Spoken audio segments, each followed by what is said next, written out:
Learned over the years on finances?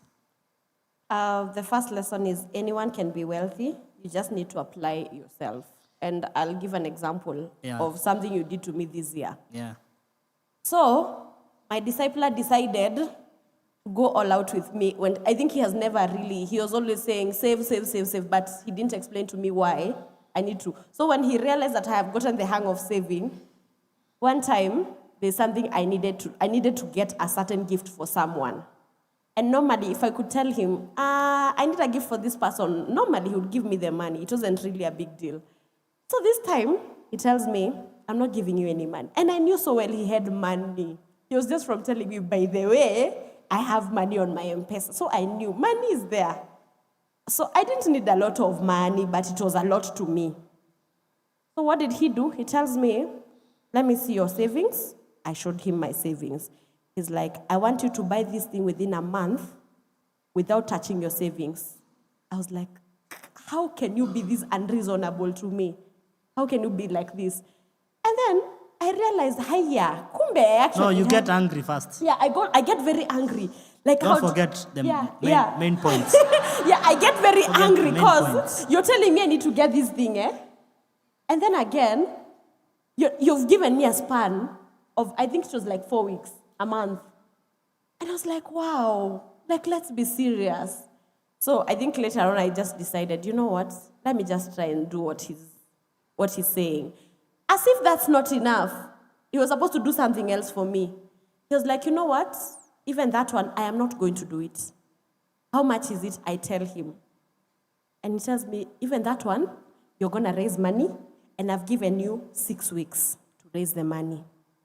Let me tell you, I've never been overstretched like that.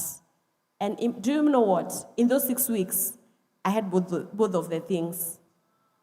And just before just before the 6 weeks ended, I told you there's this class that I want to do. So see, at least it's a class. So he should pay for me. Thanks. Mimi mzazi wako. Ulitoka kwa baba yangu.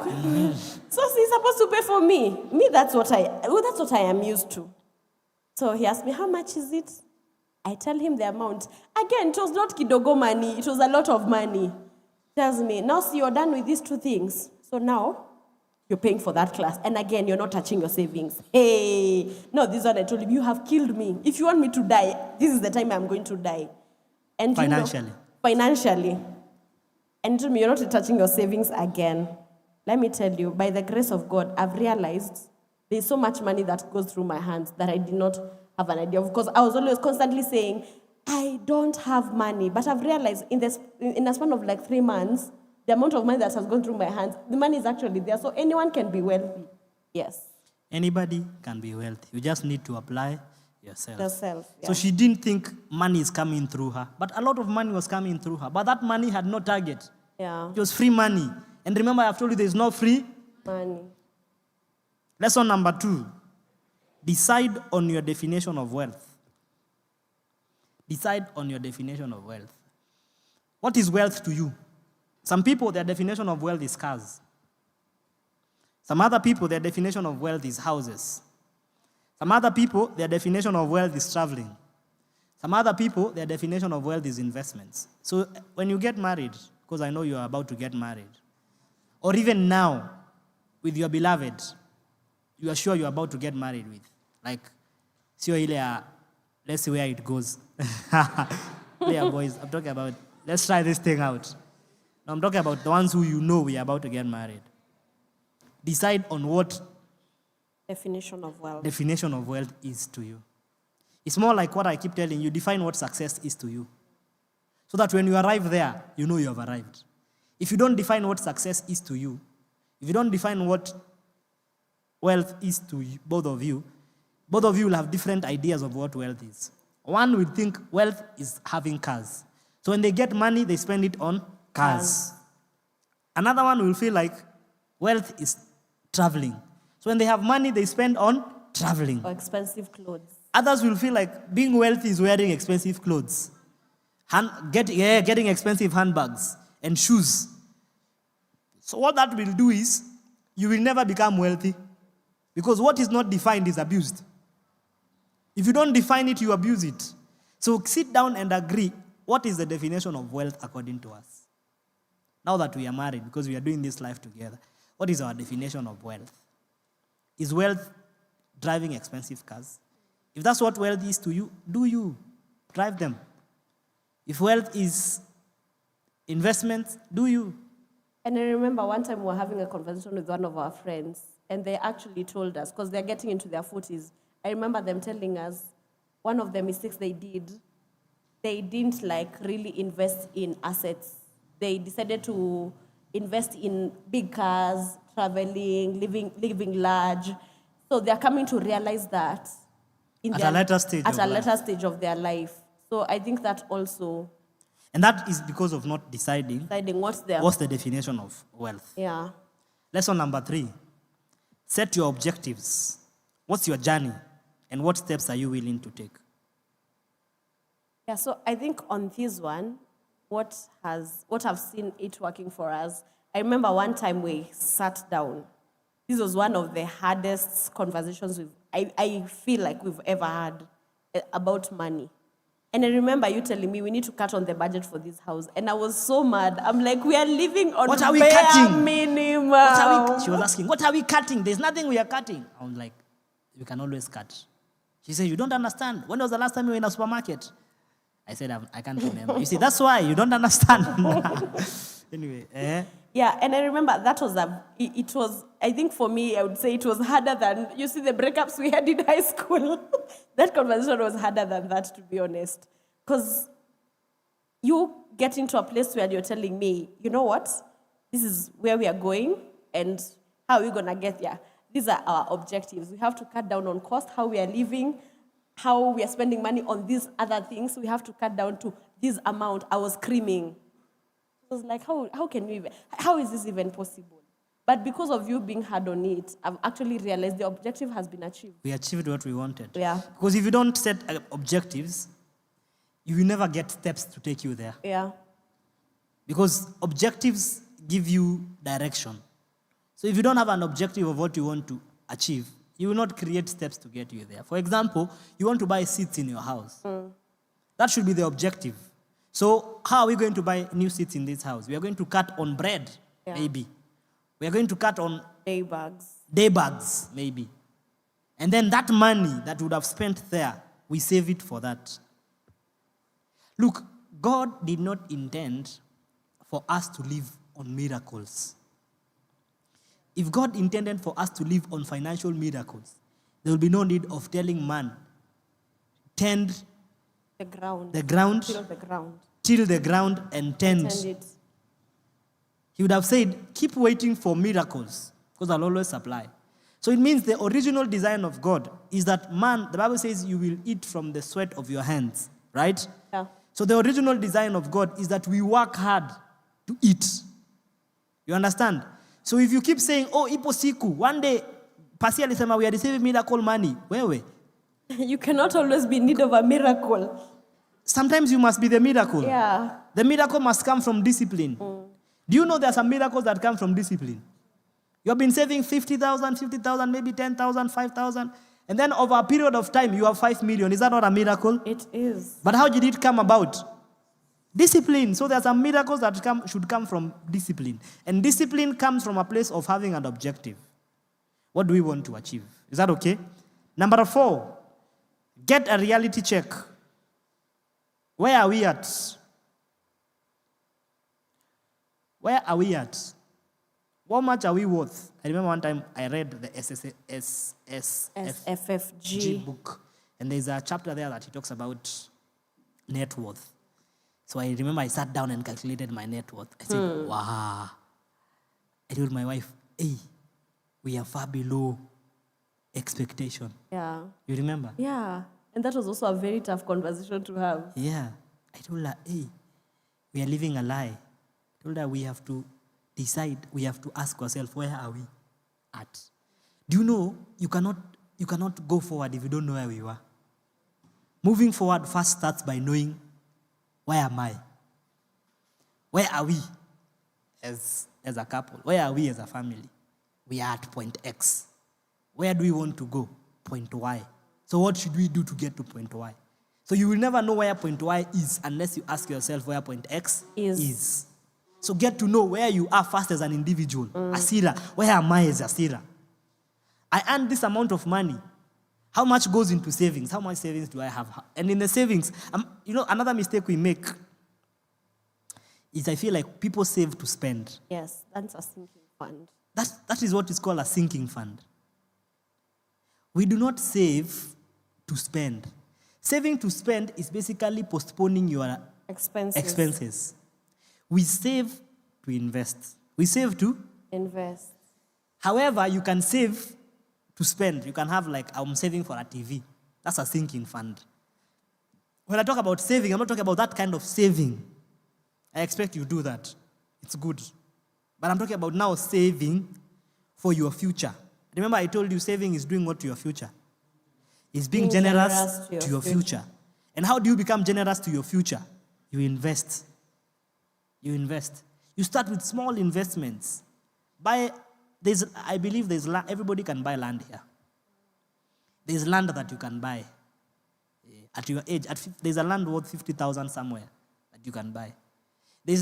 I heard Apmo say this when we went for a proclaim. Nobody should tell you that that land is far. When they ask you that land is far, ask them far from where?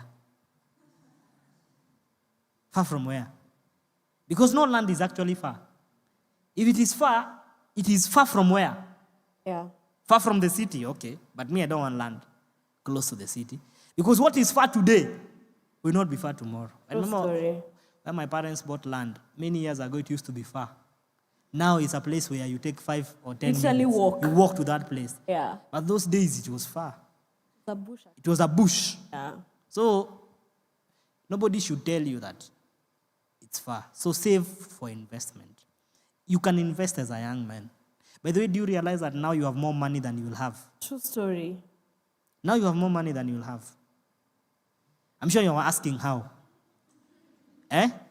Now, for example, you guys have started working, many of you here, and you're getting your 50K salo. Maybe what comes after taxes, Kasongo has taken what is his, is maybe 35,000, right? 35,000, if you use the formula we use, what is 20% of 35,000? 14,000. 14,000. Yeah. Oh, 7,000, yeah. 7,000. Yeah. So 7,000 times 12 is how much? 84. So in a year, you have 84,000. What can you do with 84,000? Many things can be done with 84,000. Unaweza ununue, kama kwenu ni watu ni wazuri, unaweza ununue ng'ombe ya dairy. Ama ng'ombe ya nyama. Bull. Uilele, uiuze, upate pesa. Si ndio? Yeah. Hiyo ni investment. Ama uende ununue kaboda. Uanze unaendanga na boda yako job asubuhi. Jioni senye unaenda asubuhi unabeba mtu. So huyo mtu akikulipa 100 ama 200, hiyo unaweka fuel. So wewe una pesa ya fare. Hiyo pesa ilikuwa ya fare, so unaongeza kwa savings yako. Jioni ukirudi unambeba mwingine. Hiyo pesa anakupatia juu yaka mafuta asubuhi, sio mafuta itakupeleka na ikurudisha. Hiyo 200 iko juu unaweka kando, maybe ndio ya kuservice hiyo pikipiki. I remember kwa hiyo book ya Straightforward Financial Growth, he gives a story of a certain lady who was remember the story? The CEO. Yeah. Yes. She was not the CEO, she was in the MD. She was in the C level. Yeah. Either CEO, CFO, or one on the C level, either MD. So she says, one time, of course, if you are the C level, you earn more than everyone in that organization. So they were earning a lot of money. But all the people who were earning a lot of money in that organization were in equal amount of debt. Yeah. So they had more loans.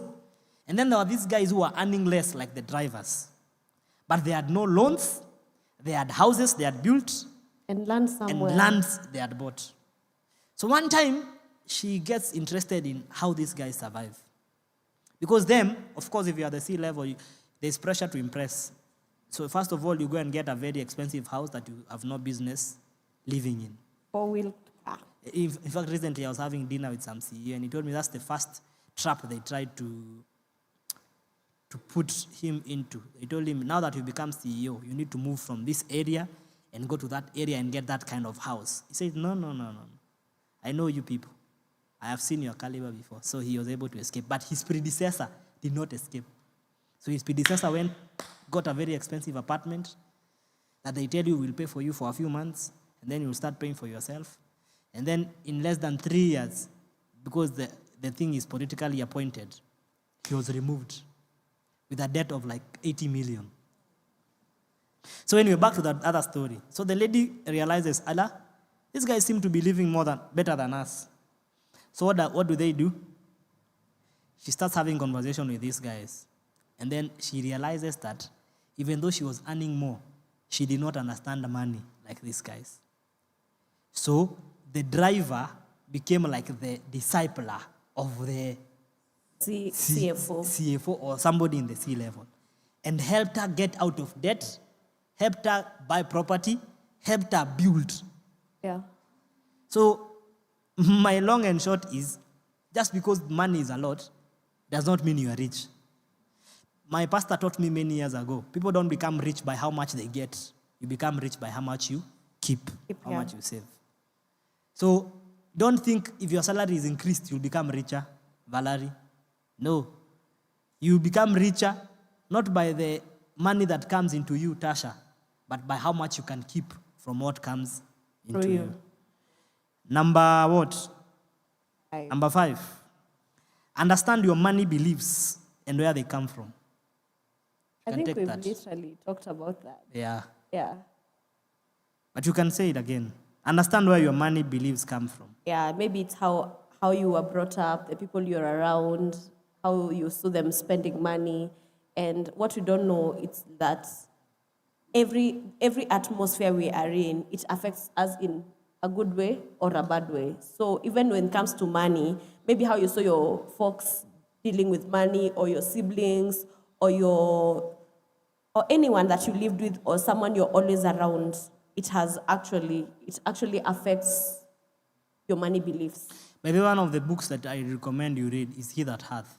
It answers this question so well. Yes. By Bishop Doug Heward Mills, He That Hath. There's a chapter there, why some countries become poor and why some people are not rich. One of it is the beliefs, money beliefs people have. One of the beliefs is people do not have a desire for a good life. They are okay with the kind of life they are living. Not everybody wants to have a good life. Even from this congregation, don't be cheated that everybody wants a good life. You might be the only one here who wants a good life. The others are wondering, why are we talking about at working harder? Harder for what? Si mi nyumba yangu ya 700 nishalipa. Why are we talking about traveling? Mi niko Kenya hata sijatembea yote. I'm okay. Why are we talking about going abroad? Abroad for who? Mi Kenya niko sawa. Yeah. It also reminds me of a story that we were given by one of our friends of how, and I've also seen that in my family.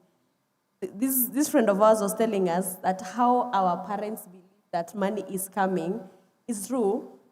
The dad was telling him, please pray for me that Kaloni Konaho come through. So, that friend is Pastor Mark. Pastor Mark who gave us that story. Yeah, and I've seen also with my parents. My mom has told me that, there's a loan I have applied. Believe with me, I'm believing God for a miracle. I am believing God for miracles. Do you know what the miracle is? It's not a miracle. It's not a miracle. They have applied for a loan. Yes. So they are believing God the loan matures. Yes. So I think with that, I think it's just because we came to an environment where we don't believe in loans, that would have been us. A belief. Yes. So we'll be saying, when we say, believe God for money, what you are understanding is, loans. or what you are hearing is, believe God for a loan to mature. Yes.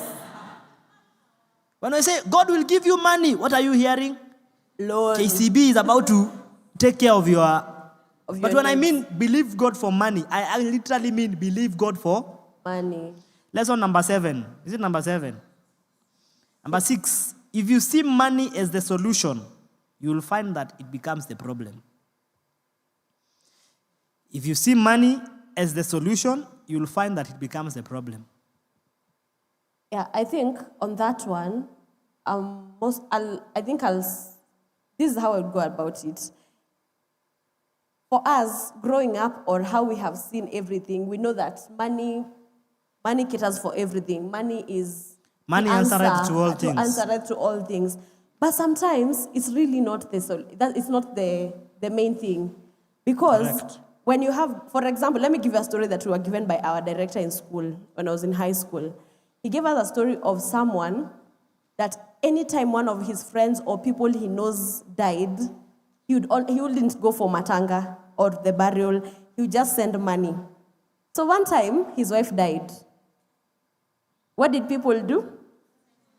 They sent money back to him because you don't show up when people are in need. They also sent money, and he was so mad that everyone is like, "Why couldn't you come and mourn with me?" And everyone was like, "But you have never come to mourn with any of us." So he had a problem with actually burying the wife. But at this point, he saw money as the solution. But the thing is, it actually became the problem because you have the money, but you don't have people to help you bury the person. How do you see money as a solution when your God becomes money, mammon? The Bible says no man can serve two masters. You cannot serve money and serve God. So you need to be aware, first of all, who is my source? Is my source money or is my source God? If you consider your money as your source, that money will become a problem. Because money cannot be your source. God is your source. Money is just an avenue that God has provided to meet your needs. But that money is coming from who? From God. So money becomes the problem when you see it as the source.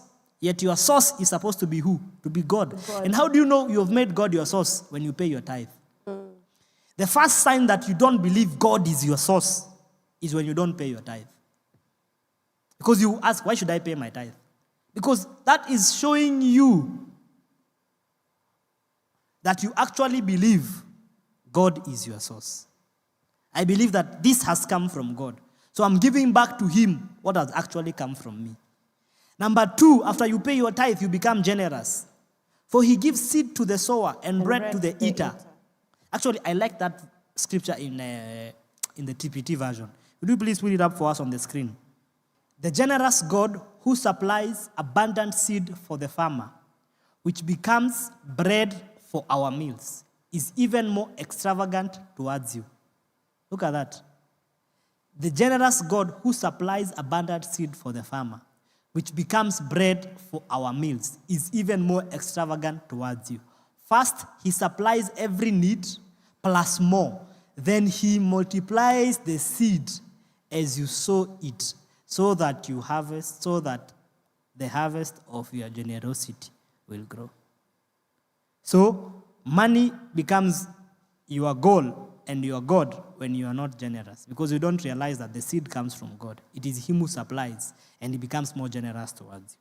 Lesson number 7. Number 7. Hang around wealthy people and get to know how they think.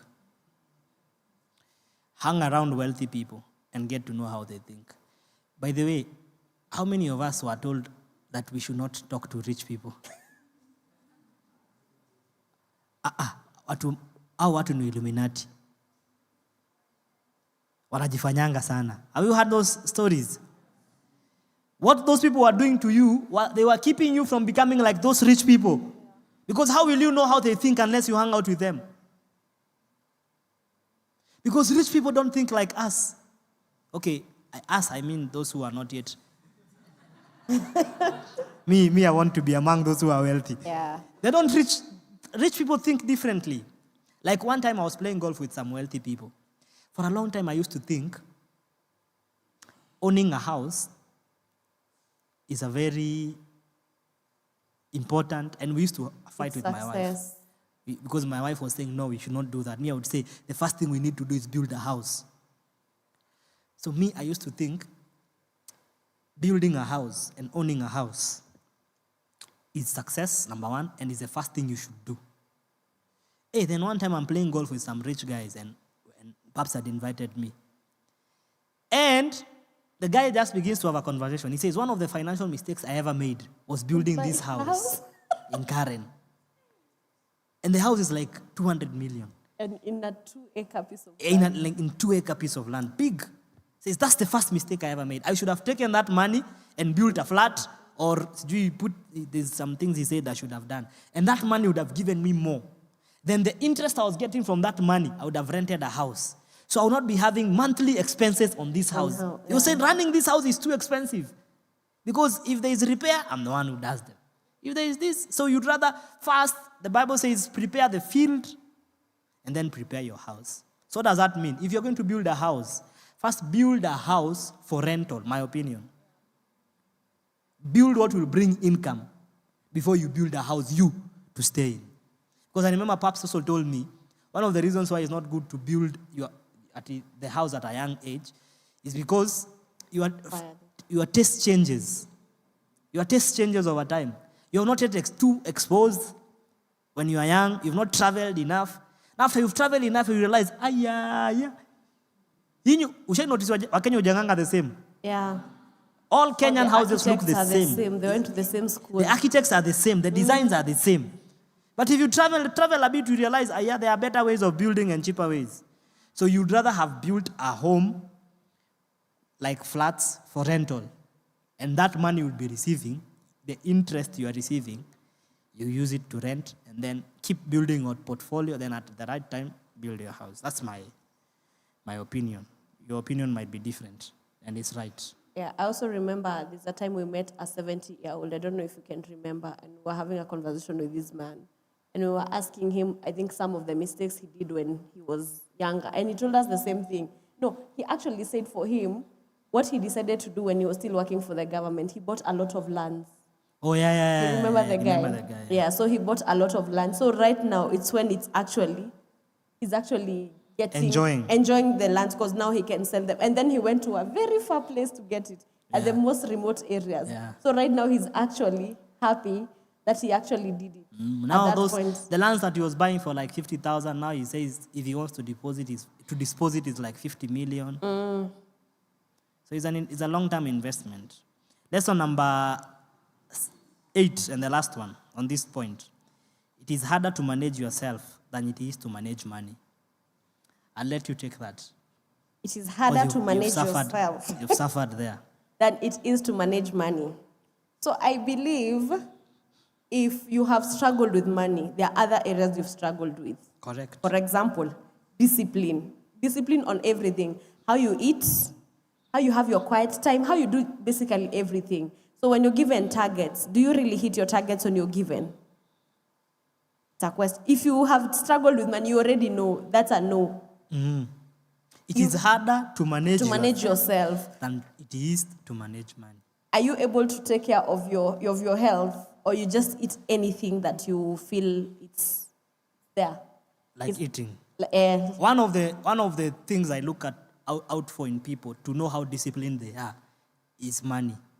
How they manage money reveals to me how they manage themselves. Yeah, and also realized you cannot be struggling with money and your prayer life is good. It's not possible. It's not possible. It is harder to manage yourself than to manage money. So money is harder. Managing money is harder than managing your own life. Yeah. So if you can master how to manage money, it means you've mastered how to manage yourself. So if you're struggling to manage money, you're actually also struggling to manage yourself. Your own self. Your discipline levels are bad. Yeah. You're the kind who eat when you want to eat, sleep when you want to sleep, work when you want to work. Yeah. Your discipline level is low. So teach yourself now that you've started working to manage money. Make money a servant and not a master. If you make money your master, then I'd like you to know that you will also struggle to manage yourself. You will even struggle to manage your sexual life. Oh. You will struggle to manage your appetites. You will struggle to manage everything else. But if you master how to manage money, you will master every other appetite. You understand what I mean?